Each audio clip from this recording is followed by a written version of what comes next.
Hey, what's up? Hello, y'all. It's the High Fashion Hippie. Thank you for checking in with your friend. Go ahead on and like, comment, and subscribe. And drop down in the comments and let me know that you was in the building. Say what's up. Hi. If you here, you already know what it is. This is season 1, episode 1 of Kandi and the Gang. Okay, and the first episode is titled Welcome to OLG. And OLG, basically, this is Kandi and Todd's first restaurant venture, because now they have Blaze, and I think at one point in time, I don't know, it might still be in the works, OLG. Okay, I don't know, what was it supposed to be, just like the Mexican food restaurant? Anyway, I don't know what happened with that. How Todd be coming up with all these ideas and things, y'all. But they got enough on their hands with OLG, as you can see while we here. Kandi and the Gang, I'm happy for this show because, it's similar to Vanderpump Rules, so it's going to be interesting to me just to see how Kandi and the Gang get down, basically down at the OLG, where the lines be 2 to 3 hours long, okay? So, personally, I have been to this Peter Street location, which is where the OLG... the Kandi and the Gang show. My bad, y'all. I keep saying OLG because it's the name of the restaurant. So yeah, this is where the Kandi and the Gang show takes place, at the OLG Peter Street, Castleberry Hill location. Okay, and my personal experience there was, I thought hour and 45 minutes was long, but lo and behold, it definitely can be a line outside. Okay, it definitely can be crowded as hell. Okay. So that's just one of them places where it's like, you better be prepared to wait. Either you got time today, or it's just something on your list to do as a tourist, and you out there, or you out and about, whatever kind of things that you may be into. Whatever the reason, just be prepared to wait at the OLG. So anyway, the show starts off with basically the staff down at the OLG. They just letting it be known how their personalities are. Like, they just feel like, what, I've been here, I'm an original hire, and I'm comfortable, basically. I feel like I can get away with what I want to, because we've been here, we've been holding it down, and Kandi and them ain't been here like that, so they ain't tripping, ain't no complaints. Okay, but lo and behold, there is, and Kandi and Todd have planted in Philip, who is the operations manager, I believe, over at Blaze. And they like his style. He's very by the book. You can tell he just is a no-nonsense guy in every sense of the word. And that's fine and all, but it's some ways about Philip that I do not mess with. Okay? And so, they got Philip over here at OLG, acting like he coming up with a new menu or doing something with the menus. Meanwhile, he peeping the scene, looking at the staff the whole time like, I don't like this, I don't like that, this gonna have to stop, because he's in there to clean house, basically. They got the staff up early, whenever they open, and you could tell it's just a staff meeting vibe, and they surprised when they see Kandi and Todd pull up, because Kandi and Todd was basically plotting this, behind the staff back, like, okay, we gonna have to swoop in, and Don Juan included. Don Juan in the middle of this, because he come with that under-eye look. Don Juan make a motherfucker feel stupid real quick, basically. So, Kandi, Todd, Don Juan pull up. Philip comes too. Okay, the staff sitting up there like, oh my God, here we go. If you didn't have a job and you didn't been a staff somewhere, you already know that vibe of, oh, the big boss is arriving. So they got them all stand up along the bar and whatnot. And yeah, I could just read the expressions on their face like, here we go. Oh, hey, Kandi, you look nice. Or whatever, how y'all doing, hey, or whatever. And then Kandi get to it or I don't know, did Don Juan get to it? Anyway, it got to. They got to it, basically. Look, Philip isn't here to whip y'all into shape in so many words. They introduced Philip, he the OM, and Chandrika. y'all gonna get to know her. Chandrika is spicy. You know, she's a girl from Buffalo, New York. And yeah, I watched reviews prior to doing my review on this because I just didn't know if I was gonna review Kandi and the Gang. I didn't know if I was gonna be up to task because y'all, I be coming and doing reviews, I be recording reviews, and they just be too long. Like, I just talk too much and I get very, very detailed, and it just is like nobody about to watch a damn recap that's just as long as a damn episode every minute. So you know what, I feel like I could sum up the Kandi and the Gang show a lot better than I can with other shows that are like hours long. You know, Kandi and the Gang is 45 minutes, so I feel like I could do it. Anyway, let me reel myself back in, okay? Let's get back in and let's go back to Chandrika. So from my opinion off of watching, you know, other reviews, that Chandrika was just gonna be like, oh my God, she's a villain. She about to get on everybody's nerves. Like, yes, she has her little unprofessional ways, and this is definitely one of them. Okay, y'all, hear me out. Hear me out before you leave. Hear me out before you thumbs down. Hear me out before you get down in the comments talking all reckless. Okay, so Chandrika is just, I feel like one of them people that she cool. She like being at the job or whatever. It's cool. She can do as she please. She comfortable. Keep that in mind. Just note that. Okay, Philip come in there already as a mole, pretending that he working on menus. Whole time he about to be the boss running them. She just came out like, I don't like him. As they introduced Philip, like, I don't know how loud the mics was or how they tried to do the editing, because to me it seemed like she could have whispered it or said it just not trying to be heard, you feel me, to Dominique, her homegirl, which is the bartender. So she said it to Dom and she was like, I don't like him. But the way it looked like on the show, like she said it hella loud, and I mean, like, anyway, it did end up being heard enough. I mean, the room is right there. They right there within 50 inches of each other. 50 inches and 2 feet from each other. So yeah, it was her. It was kind of uncomfortable, but Philip came in there with that hostile work environment saying, you know, like, I'm from a very structured workplace environment, and the way that they're doing down here at the OLG just would not cut it. Okay, it just would not do. Basically, that's how he coming. And he's like, you know, y'all need to know how to accept some authority, da-da-da. And I'm just like, yo, the way that you approaching them is just not it. And to me, that would provoke somebody that's already feeling like, I got a chip on my shoulder because y'all only come in here when y'all about to fire somebody. So, you know, she probably was just sitting on ready. Okay? That's what I feel. Okay, y'all? I feel like Chandrika was sitting on ready when Philip came in there talking about how he was going to authoritize the whole situation. Ain't nobody trying to hear that. We don't know if our job on the line or what, and you coming in here, you know, anyway. Undercover boss and things. I feel like he just needed to meet them where they were instead of expecting this Lee Daniels the Butler style performance every day at the OLG. Like, no, that's not the level of service that they're used to providing. So you're gonna have to get on their level and meet them where they are. Period, Philip. So anyway, Don Juan, after the meeting over, I mean, I guess it kind of abruptly ended.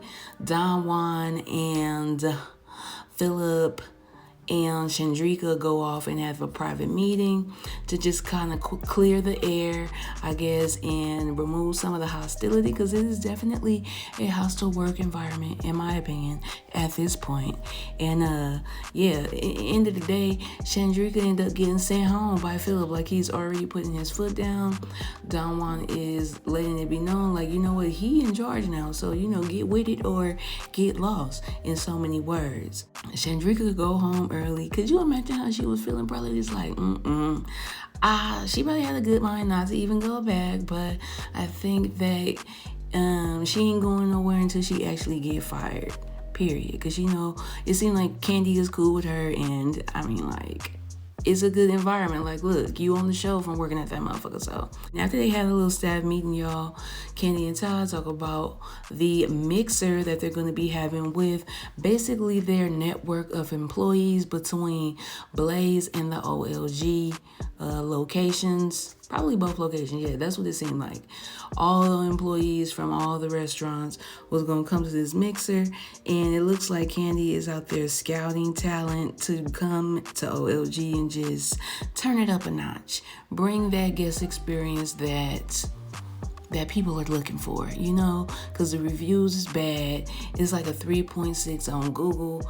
A lot of 1-star reviews on Yelp in regards to the whole Chandrika, because as you can see, y'all, she pulling up to the thing like seconds before she arrives to open the store.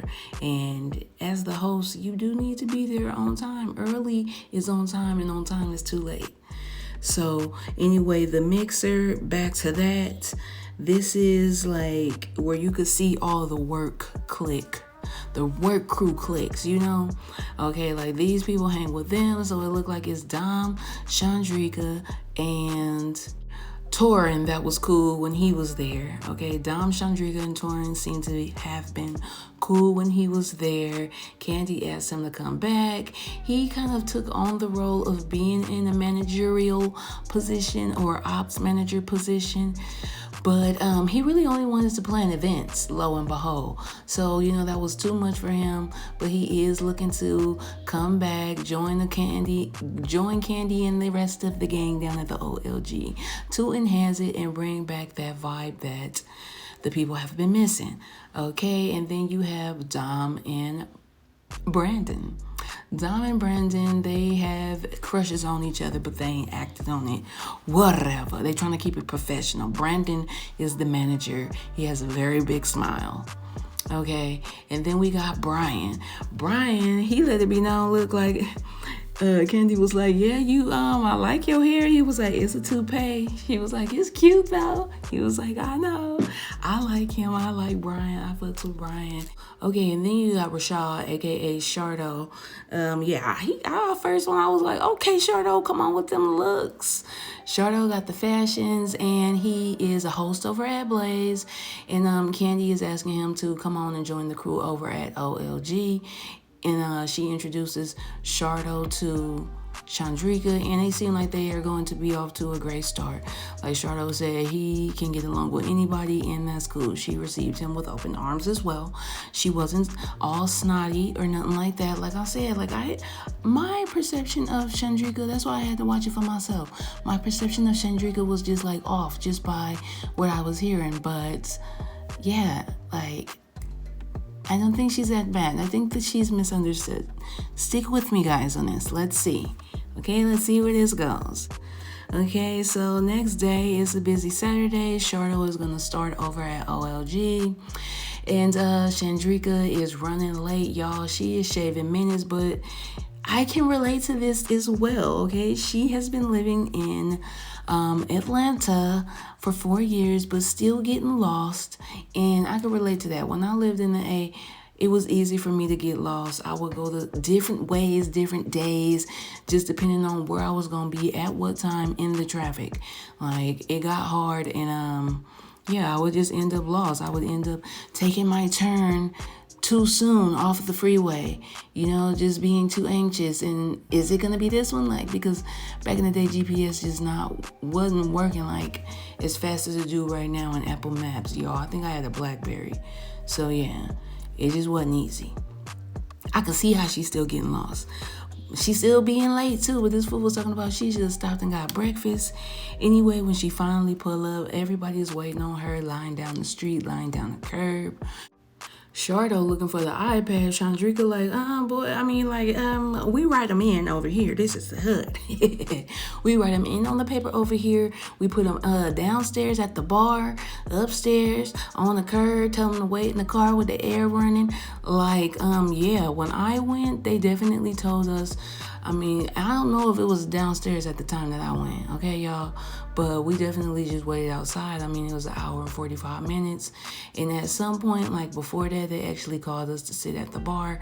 And that's where we ended up eating at. So it wasn't bad when I went. So all this at these reviews and the food being hit or miss, like the food was hitting to me. It was definitely hitting. But anyway, I'll roll that beautiful bean footage for y'all right now. They paddling the people in, y'all. Shardo was just like overwhelmed with it, looking like, this is not how we do it over at Blase. This is not how we do it over at Blaze. So, amongst the filling in upstairs at the bar and in the car, the lights go out, y'all. The power outage occurs. Lights go out, and it's just like another day at the OLG. Really, nobody's tripping over it but Philip, because, you know, he feel like he's there to work. He's there to do his job. Meanwhile, manager Brandon, he's sitting down at the table. He taking him a break. Him and Dom and Chandrika over there chopping it up. Philip like, yeah, I really wish that Brandon would get it together and da-da-da, and I feel like he needs to go take a break. Bruh, they ain't tripping because this is normal to them. You see Todd talking about he ain't got time to go down. It's a whole ordeal, basically. He's saying to get a generator to figure out where they're going to put it, and that he could deal with the power going out every now and then at OLG. Like, bro, you can deal with it because you're not there. The staff, the ones that's the foot soldiers is down there, the one having to deal with it. It's like, wow, really, nigga? You talking about you can deal with something that you ain't even dealing with in the first place? But they ain't tripping off of it, and the customers, they seem not to be tripping over it either.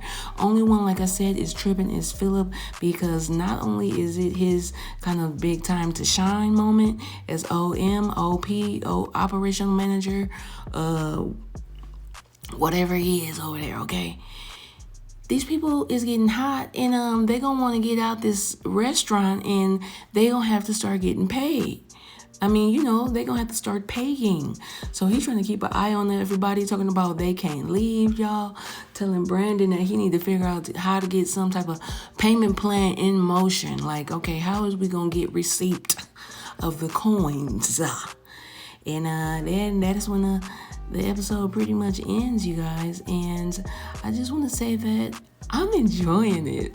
I don't know what Lanithia Hating Ass Leaks was talking about, but I really like Kandi and the Gang. I'm looking forward to it. I hope it's like seasons to come. I hope they keep it going. I'm looking forward to characters to appear. Not characters, but you know, like cast members to appear based on these clips. Patrick is coming, y'all. Patrick is a fan favorite already just because we didn't see him. Okay, we didn't see him in the backgrounds of Kandi, Real Housewives of Atlanta. Yeah, looking forward to different scenes, see how the drama gonna unfold. Tell me what you loved about the first episode, I should say. Tell me what you loved about the first episode of Kandi and the Gang. Welcome to OLG. I love the aunts. Okay, and Mama Joyce. Shout out to Aunt Nora, shout out to Aunt Bertha, and shout out to Mama Joyce, all the aunties up there, because they look fabulous. They look amazing. Aunt Nora is 82 years old. I mean, one thing I could say about Kandi's family is that they have some amazing genes, y'all. Like, I'm aspiring to look like one of the aunties. You feel me? Because they all looking good. Even Mama Joyce, my Aunt Bertha. I mean, Mama Joyce is a no-brainer. You see her body is still snatched. Okay, I don't know if she ran down to Dr. Kurz the way that Miss Diane did, but she definitely looks wonderful for a woman of 76 years old. You feel me? So shout out to all the aunties and the muse basically behind the OLG restaurant in the first place.